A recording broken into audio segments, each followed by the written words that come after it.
Welcome to Synergy Nexus Collective Community.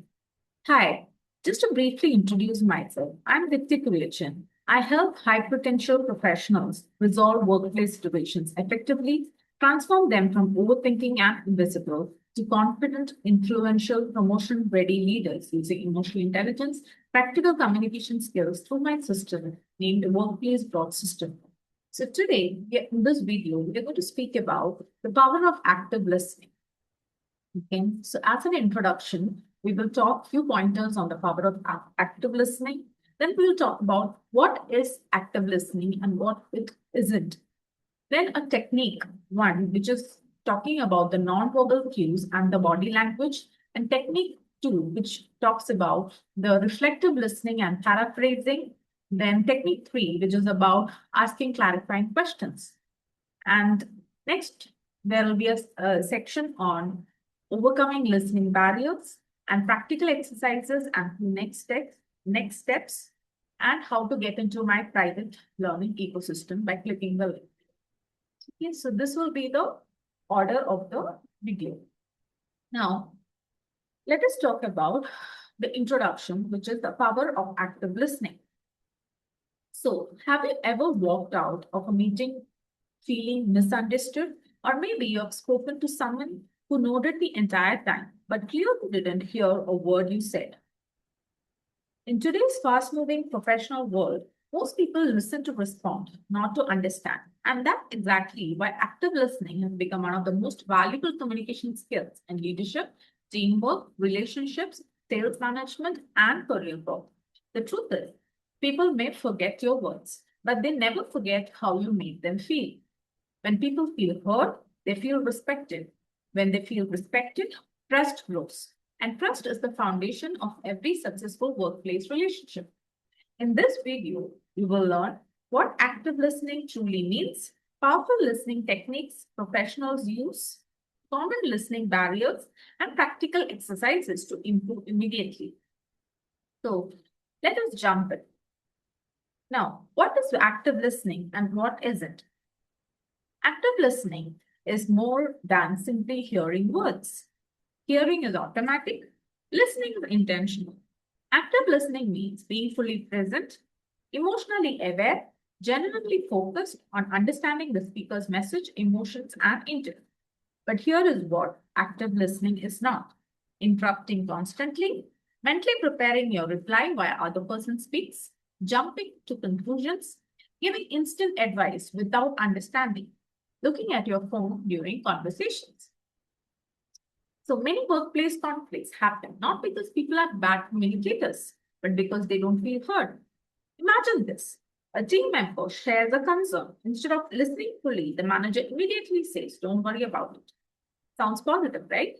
But the employee may feel dismissed instead of understood. The emotionally intelligent professional first understand, then respond. That's the difference between reacting and listening. Now, the technique one, nonverbal cues and body language. One of the biggest parts of communication is nonverbal. Sometimes your body language communicates more than your words. Here are simple ways to improve your listening presence. Maintain comfortable eye contact, nod naturally while listening, keep an open posture, avoid distractions, and lean slightly forward to show engagement. Now, compare these two scenarios. Person A, checking notifications, folding arms, looking away. Person B, focused eye contact, calm posture, attentive expression. Who would you feel more comfortable talking to? Exactly. People don't just listen to your words, they feel your attention. Energy tells people whether they matter. And in workplaces today, where stress, pressure, and distractions are everywhere, genuine presence is rare and powerful. Now, coming to technique two, which is reflective listening and paraphrasing. The second powerful technique is reflective listening. This means repeating or paraphrasing key points to confirm understanding. For example, instead of immediately responding, say, "So, what you're saying is," or "if I understand correctly." This technique reduces misunderstandings, makes people feel validated, builds trust and clarity, improves emotional connection. Imagine a workplace disagreement. One employee say, I feel overloaded with work. Instead of replying, everyone is busy. Try saying, oh, so you are feeling overwhelmed because of multiple decisions and deadlines.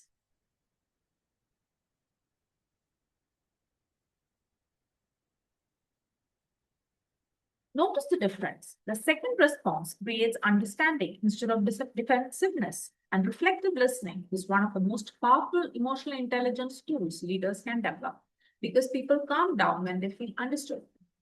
Now, technique three, ask clarifying questions. Now, strong communicators ask strong questions. Instead of assuming emotionally intelligent professionals clarify. For example, can you explain that further? What do you mean by that? What is the biggest challenge here? How can I support you to become better? So, clarifying questions help avoid confusion, increase collaboration, improve teamwork, and strengthen leadership conversations. Many conflicts happen because people assume instead of asking. Assumptions create misunderstandings, questions create clarity.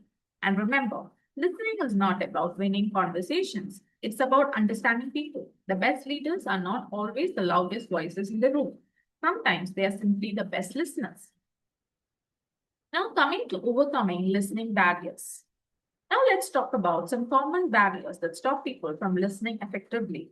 The major listening barriers include distractions and multitasking, ego and wanting to be right, impatience, emotional reactions, stress and mental overload, judging too quickly. Modern workplaces are filled with distractions.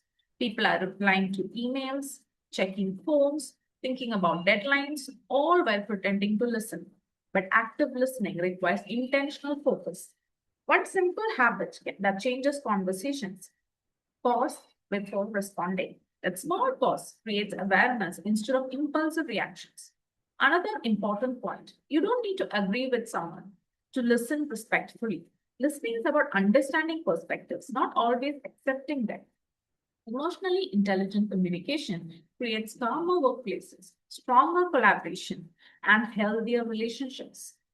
Now, coming to some practice exercises and next steps. Here are three simple exercises you can practice starting today. Exercise 1, the 60-second rule. In your next conversation, allow the other person to speak for 60 seconds without interrupting. Exercise 2, paraphrasing practice. Before replying, summarize what the other person said in your own words. Exercise 3, remove distractions. During important conversations, keep your phone away and focus completely on the speaker. Small habits create massive communication transformation over time. Let's quickly recap. So, we learned that active listening builds trust, non-verbal cues matter, reflective listening improves understanding, clarifying questions create connection, removing distractions improves presence. Communication is not only about speaking powerfully, it's about making people feel understood. And in the world where everyone wants to be heard, becoming a great listener gives you a powerful advantage. So now, if you found this video valuable, like the video, comment your biggest learning listening challenge, share this with your friends or team. Subscribe for more content on emotional intelligence, leadership communication, and workplace growth.